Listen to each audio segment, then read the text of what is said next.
By now, you've probably heard about that old thing going around where the shopping cart is a perfect test of morality or whatever.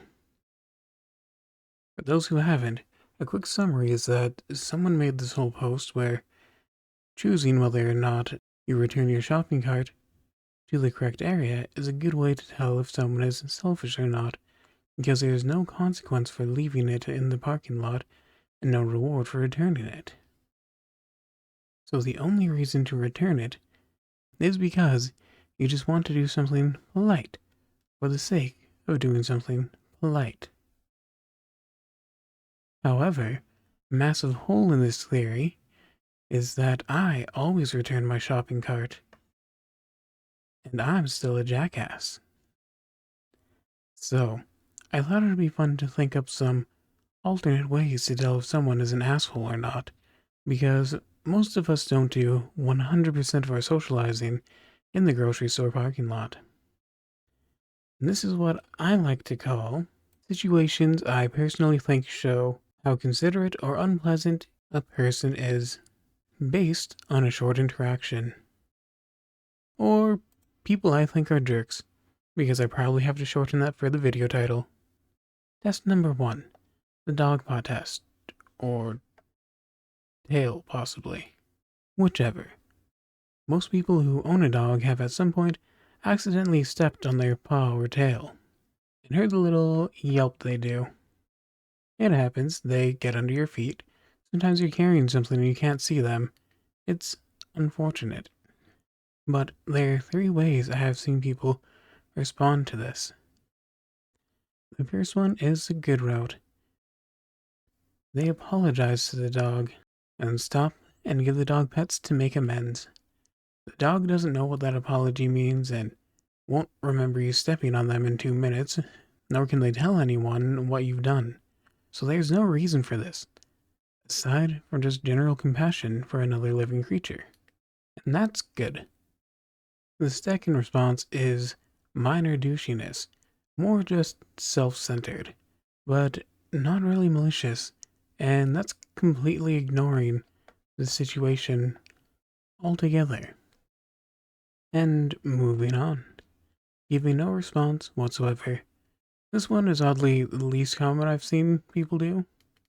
And finally, the third response, the true evil route. I've seen this done by the worst and most disgusting person I've ever met in my life, which is what gave me the idea for this entire video. Getting mad at the dog and blaming them, especially if the dog was sleeping and it was entirely your own fault for not paying attention. Yelling at the dog for being in the way or shouting for them to move it. The dog didn't do this on purpose. You also weren't the one hurt by this, and the dog doesn't understand why not only did you just hurt them, but now you're aggressively yelling at them, and they're now scared and sad. Good job. You are officially a piece of shit. If you see someone do this, there's no excuse. They're just an asshole. So now we can judge strangers in public parking lots and acquaintances, family, and friends who have dogs. But what about the internet? The World Wide Web, the bot-built Badlands. This one especially applies to MMOs, but can be applied to most social games or even groups like in Discord when you ask a question. When you ask a question, there are, again, 3 types of people. One is the helpful guy, who just gives you the answer, or maybe if they don't know, they'll say they aren't sure but still try to point you in the right direction. If you're this person, you are beautiful and charming, and I appreciate you. Thank you. The second is true neutral. They see it but don't respond. This is also a perfectly reasonable response. If you don't know the answer, then there isn't any reason to respond. Or if you do, it's not like you're obligated to spend time explaining it, so there is nothing wrong with opting out.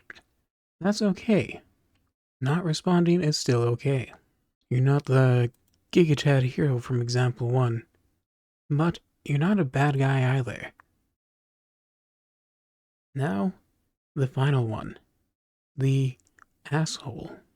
This is a person who will respond, Google it, or check the wiki.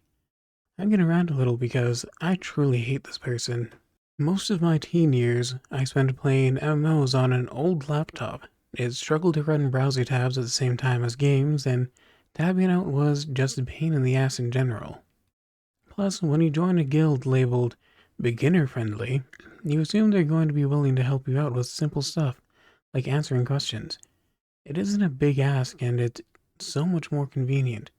Plus, someone just knowing the answer and explaining it gets the information through so much faster and more clearly than shitty Google results and a half-assed fan wiki. But you're still gonna run into the guy who tells you to just Google it, when they could have kept their whore mouth shut. If you ever call them out, they get mad at you for wasting people's time, which asking a question doesn't do, by the way. People can choose not to respond, so the only one who decided to waste people's time, starting with their very own, is the asshole with the compulsive need to type Google it to every question someone asks. They wasted their time, your time, and unleashed a tiny dose of their pent-up incel rage on you for no reason, which squarely lands them in the asshole category. As with every example, there is no carrot or stick, just a choice you can make with no consequences. So it's entirely based on whether you are a naturally kind person or not. This type of person actually transitions into the next test of whether or not someone is a jerk. People who always have to give a response. These people drove me absolutely insane back in the days of Yahoo Answers, and they're even more prominent now on sites like Reddit. But you can and will also encounter them out in the real world, in person, oftentimes at work or school. You ask a question, let's do a silly example. Like, say you make a Reddit post where you're looking for a specific type of anime, and you say, hello, does anyone know a good anime where the protagonist is a giraffe that likes ballet? Please make sure it is specifically this. I haven't found it anywhere. Sure, that is an oddly specific request, and that's exactly why you ask people on Reddit, or Yahoo Answers, or in whatever social group you're speaking to. There's a good chance no one who sees what you ask for will actually know of one since it is so specific, but you're still gonna get a ton of responses anyway, and that honestly pisses me off to no end. The first response you're gonna see is someone who ignores half of it and is like, ah, yes, there's this ballet anime I really like, but you specifically wanted a giraffe, so it doesn't work for you. And that was a waste of time. At least you can see they kinda tried, even if their reading comprehension is severely lacking. This person is still a jerk, but they're very low on the jerk spectrum, and you don't have to hate them for it, even if it is a little annoying. The next is someone who was randomly offended by your question for some reason, and gets mad at you for asking for something so specific, saying that you're being unreasonable. But again, there is no reason they had to answer, so you're not being unreasonable. You asked a question to see if there was an anime like this or not, and it seems like the answer is that it doesn't exist. And it could just simply be left alone and unanswered.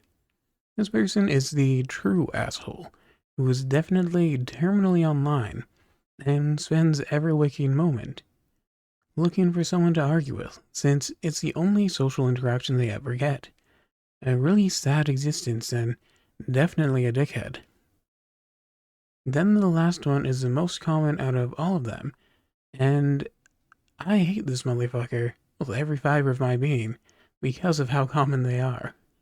It's the person who will just respond with whatever their favorite anime is. Sometimes a whole list of anime they like. They'd say something like, ah, you should check out Full Metal Alchemist, and that time I was reincarnated as a slime. FMA has animal people in it, and the slime protagonist can shapeshift into animals, which they didn't actually want to find anything related at all to what you said. They just wanted to go around spreading the gospel of their favorite anime, and will never shut the fuck up about it. There's no good guy response in this one. Every person is an asshole.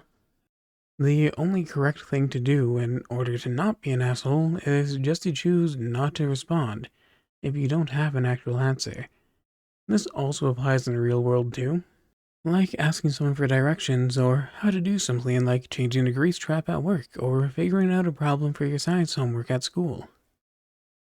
You'll get so many people completely incapable of just saying the words, "I don't know," and moving the fuck on. They'll always try to come up with something to say that wastes your time and steers you in the wrong direction. Fuck these people. I hate them so much, and they're literally everywhere. Just learn to say the words, "I don't know," if it's a face-to-face interaction, or just not respond at all if it's seen through a screen. It follows the same pattern as every other test, where there's no reward or punishment either way. So the only reason to react how you do is purely based on whether you want to be a jerk or not. So these are my ideas for some alternate ways to do the shopping cart test in different situations. There are plenty more that exist, and I'd love to hear what you guys think are some ways to tell if a person is naturally kind or not. It's honestly kind of crazy to think about just how many things in day-to-day life have zero consequence on your life and are just a reflection of where someone's mind goes and how considerate they are of other people. I think it's a fun little thought experiment. Anyway, that's all for this video. I hope you all have a fantastic day. Please make good choices, and I'll see you all in the next one. Bye-bye.